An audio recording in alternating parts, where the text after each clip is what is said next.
ঝগড়া, চুলোচুলি, মারামারি সব কিছু করার পর কাল আমাকে তেল দিতে নিয়ে গেছিল ক্যাফে বাই দ্য লেনের সারদান এভিনিউর ব্রাঞ্চে। এদের কিন্তু আরও অনেক ব্রাঞ্চ আছে। এর আগে আমরা গেছিলাম হাতিবাগানের ব্রাঞ্চে। দিনের শেষে কাছের মানুষের সাথে খানিকটা সময় কাটানোর জন্য এটা কিন্তু সাধ্যের মধ্যে বেশ ভালো একটা ক্যাফে। এই ব্রাঞ্চের কর্তৃপক্ষরা সারমেয় প্রেমী, তাই বাইরে পোষা বেশ কয়েকটি সারমেয় রয়েছে। এই ক্যাফের কিন্তু বাইরেও বসার জায়গা রয়েছে। ছোট্ট বাচ্চাগুলোকে আদর করে আমরা ভেতরেই বসার সিদ্ধান্ত নিলাম। চলো তাহলে দেখে নেওয়া যাক ভেতরের আবহাওয়া আমাদের মতো ক্যাচাল পাবলিকদের উপযুক্ত কিনা। ভেতরে ঢুকে ভদ্রসভ্য লোকজন আর অ্যাম্বায়েন্স দেখে আমাদের আর ক্যাচাল করতে ইচ্ছেই হলো না। তখন মনে হচ্ছিল আগে কয়েকটা ভালো ছবি তুলি। এই ব্রাঞ্চটা কিন্তু বেশ ফটোজেনিক। মাথার ওপরে থাকা আলো থেকে দেওয়ালের প্রতিটা কোণা পর্যন্ত মন টানে। বিভিন্ন দেশের কালচারকে তুলে ধরা হয়েছে এই ক্যাফেতে। এনারা আবার দেখলাম এখানে এসে শাড়িও বিক্রি করে। আসলে অনেক মহিলার গায়ে কাপড় কম পড়ে কিনা, তাই ভারতীয় কালচারকে রিপ্রেজেন্ট করে। এদিকে ঝামেলা ঠিক করতে এসে ওকেই পাত্তা না দেওয়াতে তন্ময় মনে মনে গজরাচ্ছে দেখে আমি সোজা গিয়ে বসে পড়লাম ওর সামনে। একজন পাশ্চাত্য নারীর ছবির সামনে নিয়ে গিয়ে আমি ওকে বসিয়ে দিলাম, কারণ বিলটা তো আজই পে করবে।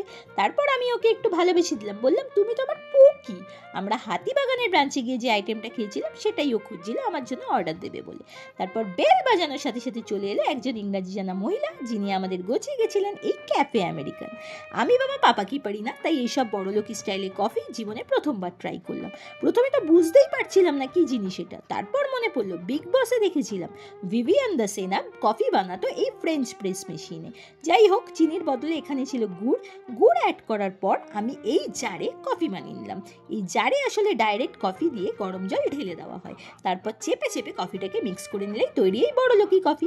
দেখেছো তো বিগ বস দেখার কত ফায়দা। আমি বিগ বস দেখি বড়লোকি চাল শেখার জন্য, যাতে কেউ ধরতেই না পারে আমি গরিব। ঝগড়া চুলোচুলি করলেও লোকে যাতে বলে বাবা কি ইউনিক স্টাইলে ঝগড়া করে। আর এই স্টাইলে সভ্যভদ্রভাবে ঝগড়া করবো বলেই আজ আমি এখানে তৈরি হয়ে এসেছি। আমার কফিকে চেপে চেপে ডিপ্রেশনে পাঠিয়ে দেওয়া কমপ্লিট। এবার একটু নাড়ানাড়ি করে নিলাম, তারপর গ্লাসে ঢেলে চিয়ার্স বলে শুরু করলাম আমাদের বড়লোকি ঝগড়া। তন্ময়ের সাথে ঝগড়া কমপ্লিট হওয়ার আগেই চলে এসেছিল আমার ফেভারিট চিলি গার্লিক ফিশ। উফ কি মারাত্মক দেখতে। পিওর ভেজিস আর চিজে ভরপুর একটা আইটেম। যে মাছটা এতে থাকে সেটা হলো বাসা, ভেটকির সাবস্টিটিউট যাকে বলা যায় আর কি। আমরা যেখানেই যাই না কেন খেতে, ও সবসময় সার্ভ করতে আমাকেই বলে। ওর নাকি আমার হাতে খেতে খুব ভালো লাগে। ওকে সার্ভ করে আমি একটু সেলফ সার্ভ করে নিলাম, কারণ আমি আর অপেক্ষা করতে পারছিলাম না। এটা আমার একটা শখের প্রিপারেশন, আর শখের দাম তো লাখ টাকা।